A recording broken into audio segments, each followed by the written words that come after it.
अभी तक हम लोग पार्ट्स ऑफ स्पीच के 6 काइंड्स पढ़ चुके हैं और आज 7वें और 8वें काइंड्स को हमको पढ़ लेने का है। यानी हमको जो मैंने शुरू की क्लास में कहा था कि पार्ट्स ऑफ स्पीच में जो 8 काइंड्स हैं वही 8 तरह के वर्ड्स हैं जो अंग्रेजी में इस्तेमाल होते हैं।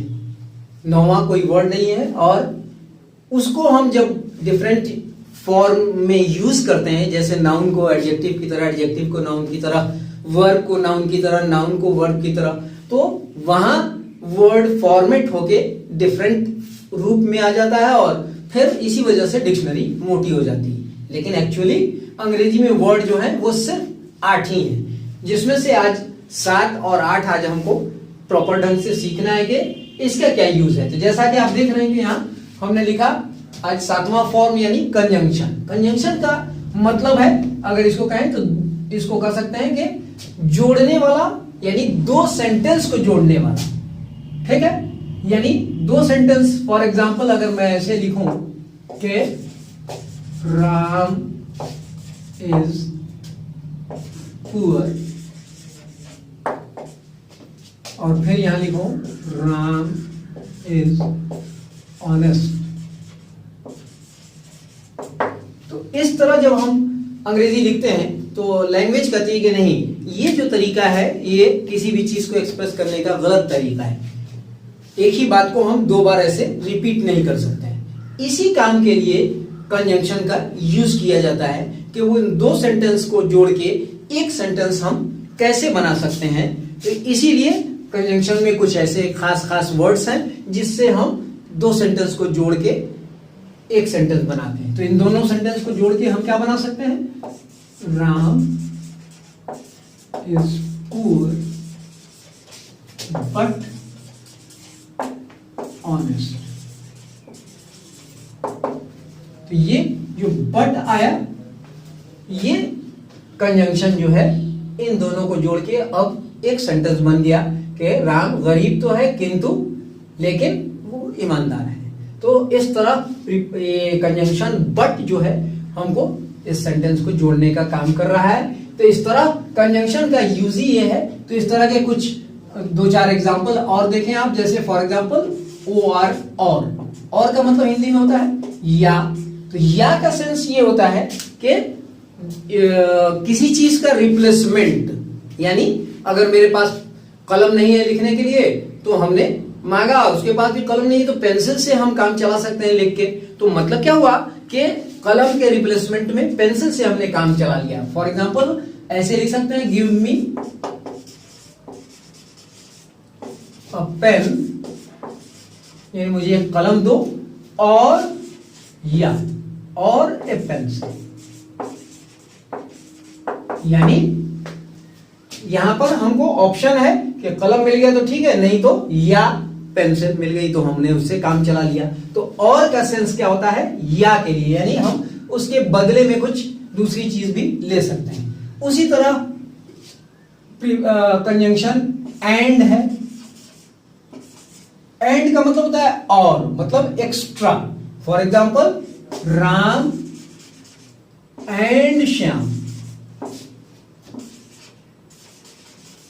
राम एंड श्याम। तो मतलब यहां क्या हो गया?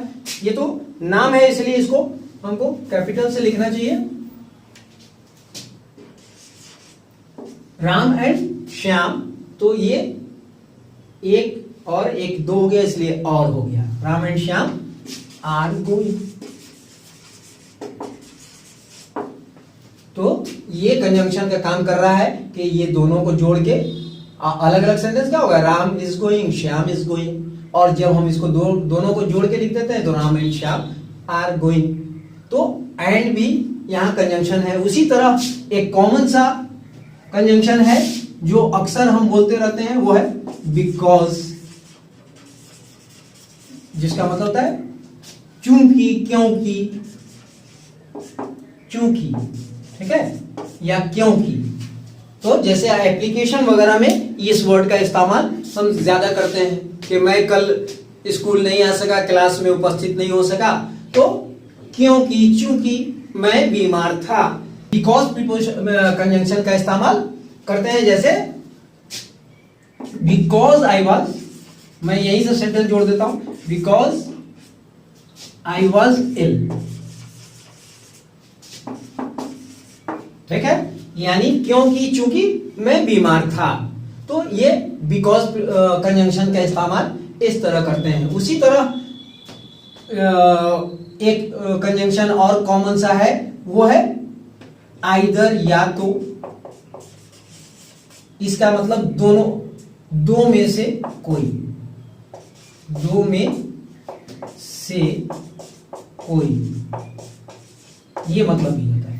और इसी का ऑपोजिट वर्ड है एक नीदर, NEITHER, नीदर, यानी दो में से कोई नहीं। अब यहां पर एक बात और याद रखें कि नीदर जो है ये नहीं लगा हुआ है, यानी ये ऑलरेडी निगेटिव वर्ड है। अंग्रेजी में बहुत सारे ऐसे वर्ड हैं जो ऑलरेडी निगेटिव हैं। मतलब निगेटिव होने का सेंस ये है कि अब इस वर्ड के साथ हमको नॉट लगाने की जरूरत नहीं है, एक्स्ट्रा नॉट। बहुत सारे लोग ये सब चीजें नहीं गौर करते हैं, तो उसमें नॉट एक्स्ट्रा लगा देते हैं। तो अगर नॉट यहां हम लगा दें तो नहीं नहीं दो मर्तबा सेंस हो जाएगा। इसीलिए लैंग्वेज कहती है कि कुछ वर्ड ऐसे हैं जिसको हमको गौर से ध्यान देके पढ़ना चाहिए, ताकि ये पता चले कि ये ऑलरेडी निगेटिव है, तो हमको इसमें यहाँ नॉट की जरूरत नहीं है। जैसे एक और कॉमन सा वर्ड है नेवर, एडवर्ब है, जिसका मतलब होता है कभी नहीं। तो वहां नहीं ऑलरेडी है, हमको नॉट की जरूरत नहीं है। तो यहाँ अब इस कंजंक्शन का एग्जांपल के तौर पर अब देखिए कि इसका क्या इस्तेमाल है। फॉर एग्जांपल अगर मैं सेंटेंस लिखूं कि आइदर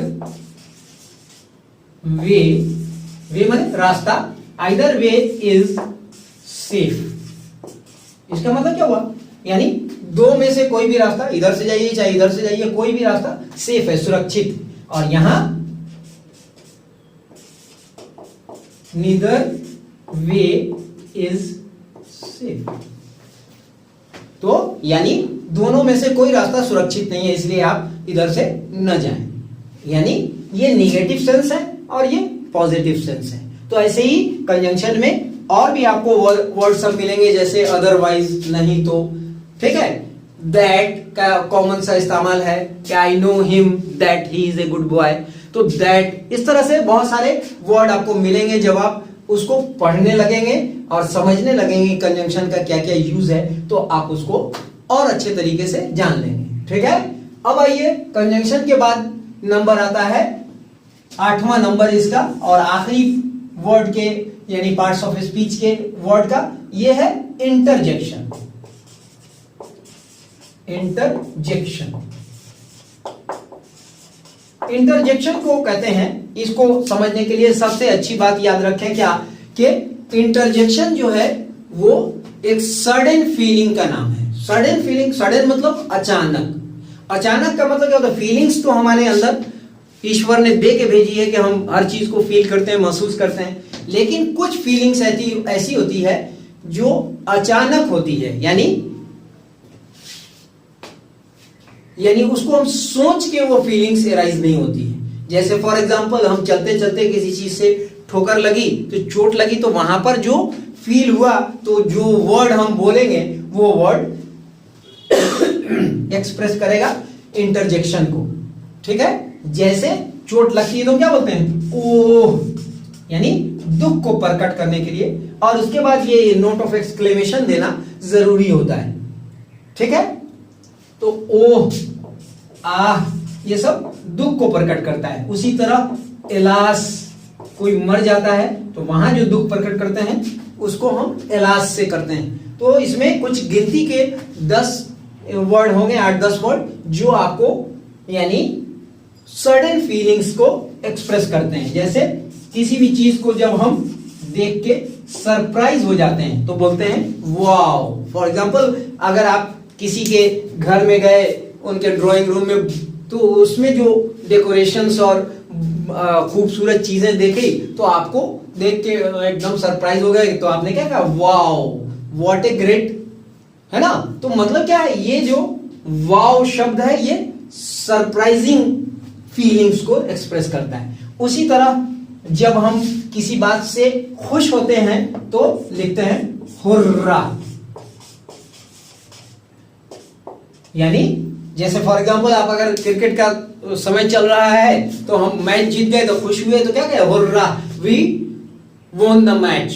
ठीक, hurrah we won the match. चलिए मैं पूरा सेंटेंस लिख देता हूं, वी वोन जीत गए, विन का past tense, won the match, we won the match, हम लोग मैच जीत गए, तो ये खुशी प्रकट करता है। उसी तरह एक और वर्ड है ब्रेवो, BRAVO, ब्रेवो। ब्रेवो का मतलब क्या होता है, शाबाशी देना, शाबाशी देना। तो शाबाशी देने का मतलब क्या है, शाबाशी देने का मतलब यहां पर याद रखें कभी भी कि छोटा अपने से बड़े को शाबाशी नहीं दे सकता है ना।